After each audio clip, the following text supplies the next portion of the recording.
ચીનના વિદેશ મંત્રી વાંગ યી કે જેઓ થોડાક સમય પહેલા ભારતની મુલાકાતે આવ્યા હતા અને હવે તેઓ અફઘાનિસ્તાનની રાજધાની કાબુલ ખાતે પહોંચ્યા છે, જ્યાં તેમણે પાકિસ્તાન અફઘાનિસ્તાનના વિદેશ મંત્રીઓ સાથે એક ત્રિપક્ષીય ડાયલોગમાં ભાગ લીધો છે, જેમાં ત્રણેય દેશો પોતપોતાના હિતોની તેમણે ચર્ચા કરી છે. પરંતુ એક વસ્તુ ચોક્કસ છે કે મધ્ય એશિયાનો પ્રવેશદ્વાર રૂપી દેશ અફઘાનિસ્તાન વધારે ને વધારે ચીન તરફ સરકી રહ્યો છે અને અફઘાનિસ્તાનની રાજધાની કાબુલ ખાતે ચાઇના, પાકિસ્તાન અને અફઘાનિસ્તાનના વિદેશ મંત્રીઓ વચ્ચે હવે છઠ્ઠો ત્રિપક્ષીય વાર્તાલાપ યોજાયો છે. આ વાર્તાલાપમાં પાકિસ્તાનના નાયબ વડાપ્રધાન અને ફોરેન મિનિસ્ટર મોહમ્મદ ઇશાક દાર, ચીનના વિદેશ મંત્રી વાંગ યી અને અફઘાનિસ્તાનના વિદેશ મંત્રી મૌલવી આમિર ખાન મુત્તાકીએ ભાગ લીધો છે. તો હવે આપણે સમજીએ દર્શક મિત્રો કે આ ત્રિપક્ષીય વાર્તાલાપનું મહત્વ શું છે. તો સૌપ્રથમ તમે સ્ક્રીન પર આ ઇમેજ જોઈ શકો છો. ચાઇનાના વિદેશ મંત્રી વાંગ યી સાથે તેમનું એક ડેલિગેશન છે. સાથે જ અફઘાનિસ્તાનના વિદેશ મંત્રી જે મુત્તાકી છે તેમનું ડેલિગેશન છે અને બે દેશો વચ્ચે એક દ્વિપક્ષીય વાર્તાલાપનું પણ આયોજન થયું છે.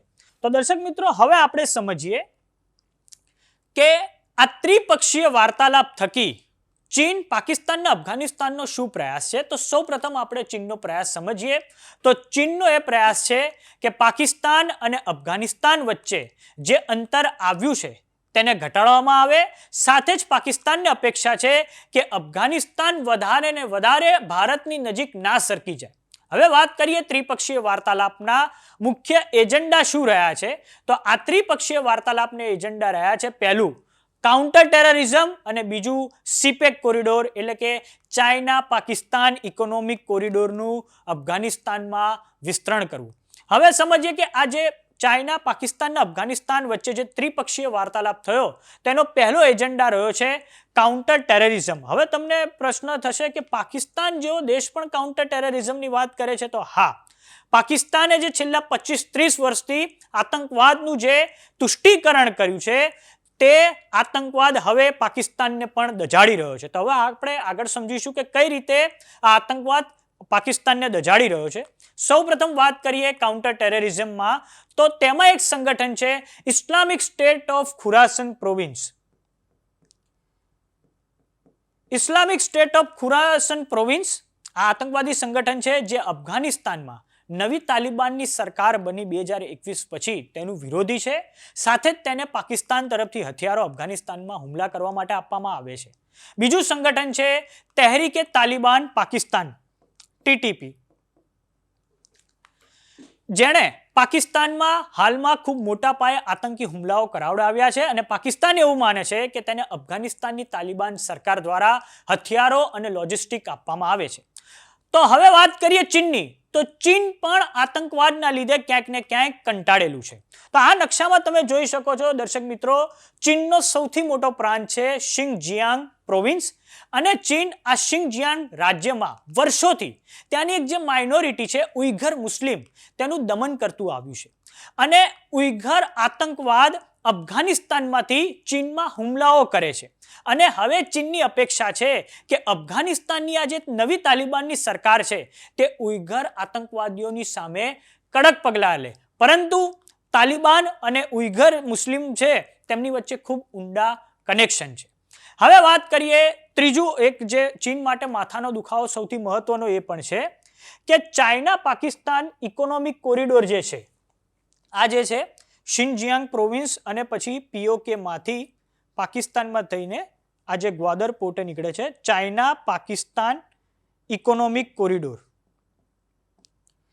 તેની પર હમણાં થોડાક સમય પહેલા તહેરીકે તાલિબાન પાકિસ્તાન સાથે જ આપણે જે બલુચ લિબરેશન આર્મી છે તેમણે હુમલાઓ કરેલા છે ચાઇના પાકિસ્તાન ઇકોનોમિક કોરિડોર પર. તો ચાઇનાની અપેક્ષા છે કે હવે આ હુમલાઓ બંધ થાય.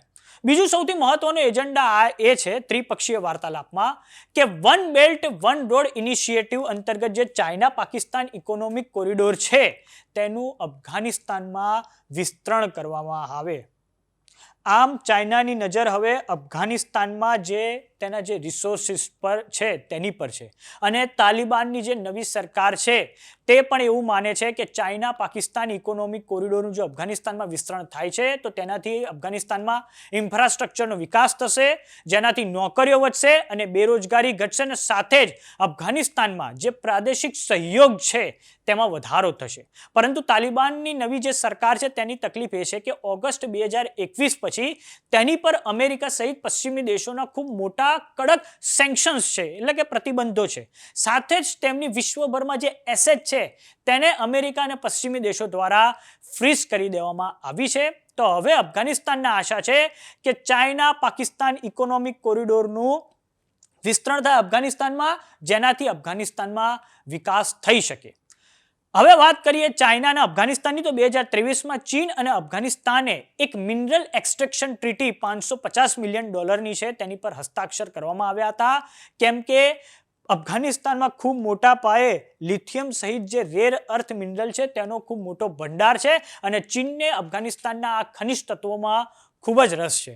અત્યાર સુધીમાં નવી તાલિબાન સરકારને માત્ર ને માત્ર આપણે જણાવી દઈએ કે રશિયાએ જ માન્યતા આપેલી છે, બાકી કોઈ જ દેશોએ માન્યતા નથી આપી. Even China, even Pakistan, even Bharat પણ હાલમાં એક હેઝિટેશન અનુભવી રહ્યા છે અફઘાનિસ્તાનની નવી તાલિબાનની સરકારને માન્યતા આપવામાં. હવે વાત કરીએ ભારતની, તો ભારતે મે 2025માં આપણા જે વિદેશ મંત્રી છે સુબ્રમણ્યમ જયશંકર, એમણે અફઘાનિસ્તાનના જે વિદેશ મંત્રી છે આમિર ખાન મુત્તાકી, તેમની સાથે ફોન પર વાતચીત કરી હતી. સાથે જ તાલિબાનની જે સરકાર છે તેણે એપ્રિલની 22મી તારીખે જમ્મુ કાશ્મીરના પહલગામમાં જે આતંકી હુમલો થયો તેને સખત ભાષામાં વખોડી નાખ્યો છે, અને તેના કારણે હવે પાકિસ્તાનને ચિંતા છે કે અફઘાનિસ્તાન ખૂબ ઝડપથી ભારતની નજીક સરકી રહ્યું છે. અને દર્શક મિત્રો એક બીજું જણાવી દઈએ કે અફઘાનિસ્તાન અને પાકિસ્તાન વચ્ચે હમણાં થોડાક સમય પહેલા પાકિસ્તાને અફઘાનિસ્તાનમાં સર્જિકલ સ્ટ્રાઇક કરી હતી, તો અફઘાનિસ્તાને પણ પાકિસ્તાનના આ જે ખૈબર પખ્તુનવા પ્રાંત છે ત્યાં તેમણે પણ હુમલાઓ કર્યા હતા. હવે દર્શક મિત્રો આ તમને બતાવી દઈએ કે નકશામાં આ તમે જે જોઈ શકો છો તે છે દુરંદ લાઇન. લગભગ એની લંબાઈ છે 2670 કિલોમીટર અને 1890ના દાયકામાં તેને ખેંચવામાં આવી હતી. પરંતુ અફઘાનિસ્તાનની જે નવી તાલિબાની સરકાર છે તે આ દુરંદ લાઇનને માનવા તૈયાર જ નથી એઝ એ ઇન્ટરનેશનલ બોર્ડર, અને તેના કારણે પાકિસ્તાન અને અફઘાનિસ્તાન વચ્ચે ખૂબ જ વાદ વિવાદ સરહદોને લઈને થતા રહે છે. અને આપણે જોયું કે કઈ રીતે ટીટીપી તહેરીકે તાલિબાન પાકિસ્તાન જે સંગઠન છે પાકિસ્તાનમાં હુમલાઓ કરતું આવ્યું છે, અને આ બાજુ આઈએસકેપી જે સંગઠન છે તે અફઘાનિસ્તાનમાં હુમલાઓ કરતું આવ્યું છે.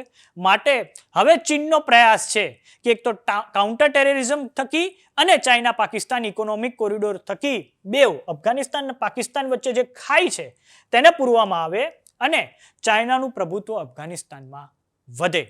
તો હવે જોવાનું એ છે કે અફઘાનિસ્તાનની નવી તાલિબાની સરકાર સીપેકને લઈને સહેમત થાય છે કે કેમ. તો આ બાબતે તમારું શું માનવું છે અમને કોમેન્ટ બોક્સમાં લખીને જરૂર જણાવો. જો તમે અમને યુટ્યુબ પર જોઈ રહ્યા તો સબસ્ક્રાઇબ કરો, જો તમે અમને ઇન્સ્ટાગ્રામ અને ફેસબુક પર જોઈ રહ્યા તો ફોલો કરો. સાથે જ અમારી વોટ્સઅપ ચેનલ આવી ગઈ છે તેને સબસ્ક્રાઇબ કરવાનું ના ભૂલતા. નમસ્કાર.